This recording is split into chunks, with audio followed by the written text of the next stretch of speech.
Today's episode is sponsored by Rev, the productivity powerhouse for content creators, journalists, market researchers, and more. Capture audio from anywhere, get AI-powered summaries and quotes, and leave security worries behind with Rev. Whether you're on the go or in the office, Rev's got you covered. Discover more at rev.com. I'm Kendall Kelton, and I'm your host today on The Rough Draft. Featuring honest conversations with folks from across the creative industry, The Rough Draft explores the creative process, tools, and resources used by some of the best in the business. From journalists to content creators and business leaders, we shed light on what it looks like to break into the industry, make mistakes, collaborate with others, and also the essential tools that help us along the way. This week, I'm excited to welcome Peter Balonon-Rosen, a producer for Vox's daily news podcast, Today Explained. With a rich background in audio journalism, Peter has worked across several acclaimed podcasts, including Throughline at NPR and shows at Marketplace like The Uncertain Hour and This Is Uncomfortable. A veteran in the field, his passion is for storytelling about inequality, culture, and policy, and his work has been recognized with numerous awards. On today's episode, Peter shares his career journey and the unique challenges of producing a daily news podcast.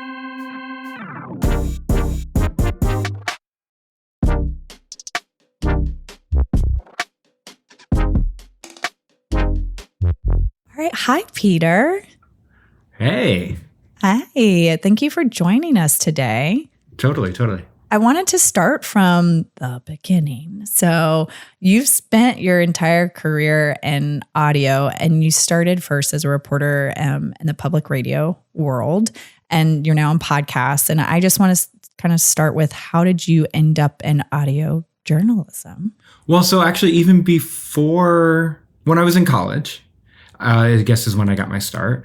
I was working at a public access TV station, and I was basically just like helping anyone who came in. I knew a little bit about how to do video editing software, so I was just helping people make anything they wanted. And while I was there, they started a local news show, and they were like, all right, all hands on deck, let's go. And so they basically threw a camera and a tripod at me and were like, please help us report stuff. We need to fill this out. And so from there, that led to a fellowship at the local NPR station in Boston, where I went to school.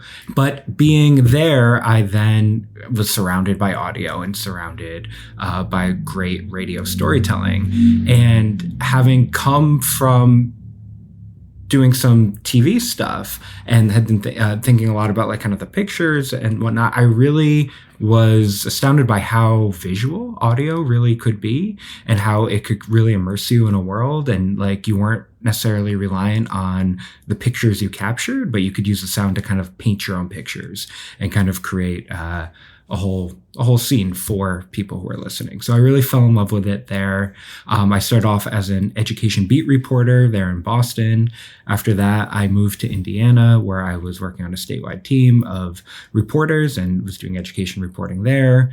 And then worked at Marketplace, the National Public Radio program, both producing weekend news shows, and then moved on to the podcast team doing longer form storytelling. And I've kind of lived in the podcast sphere since.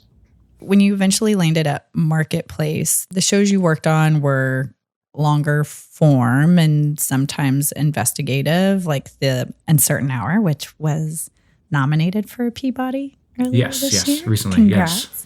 Thank you. But then it was like, there's also This Is Uncomfortable, which you also worked on, which is a little bit, I mean, it's a little bit more storytelling, maybe some investigative in there. Do you think your background in kind of the news, public radio, or education space helped inform your approach to these like longer segments versus like potentially like the difference in the news cycle? I mean, I think one of the things that I quickly realized working in public radio stuff was that when you are working in sound, you're also very much working in emotion.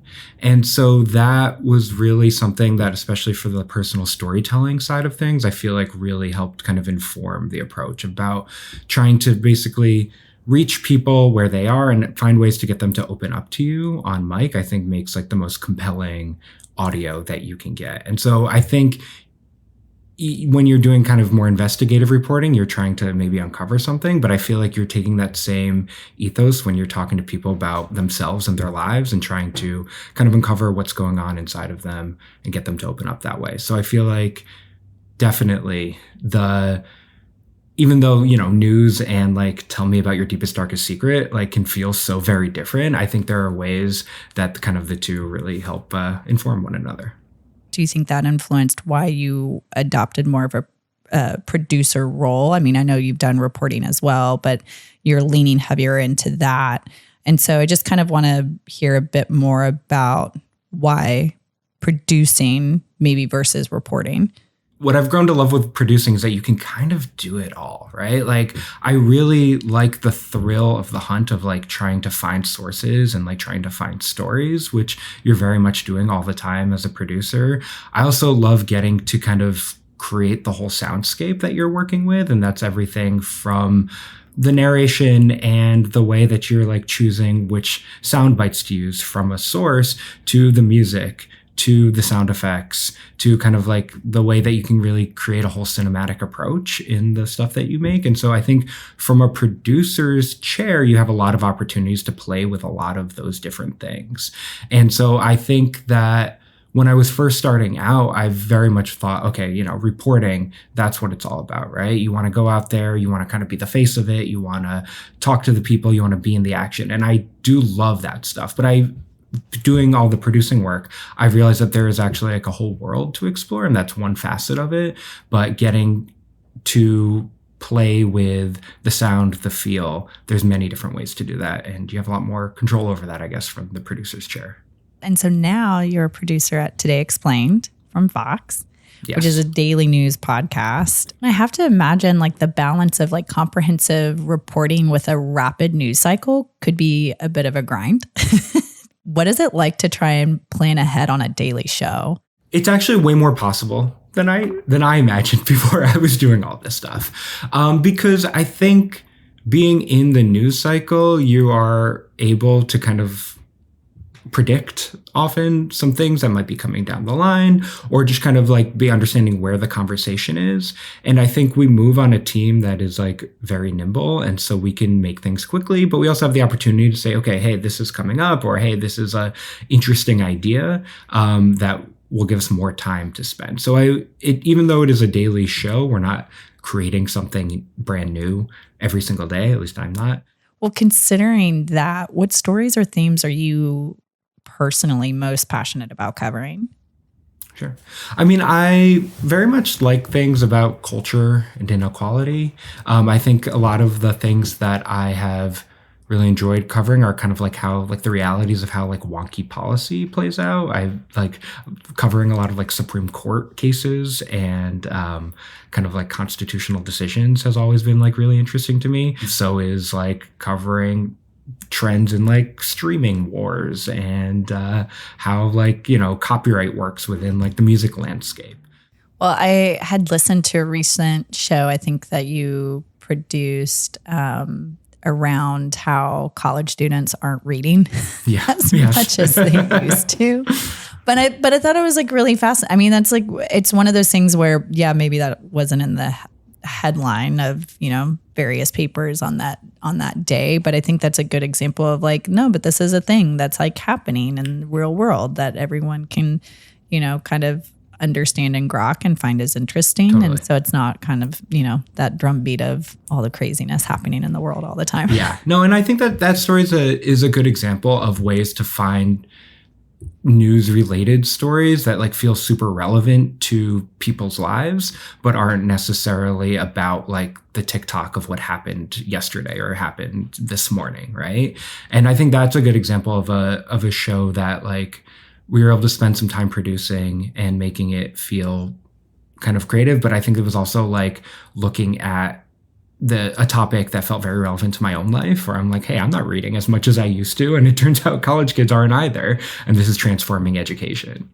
In our next episode, I want to zoom in on the creative mechanics behind your storytelling. So like the strategies and the tools and kind of your collaboration processes that bring these stories to life. So we'll talk about that sure. in our next episode. Well, that's it for today's episode of The Rough Draft. Be sure to rate and subscribe in order to stay up to date with the latest episodes and visit rev.com/podcasts for even more content. Thank you for listening, and we look forward to seeing you again on the next episode of The Rough Draft.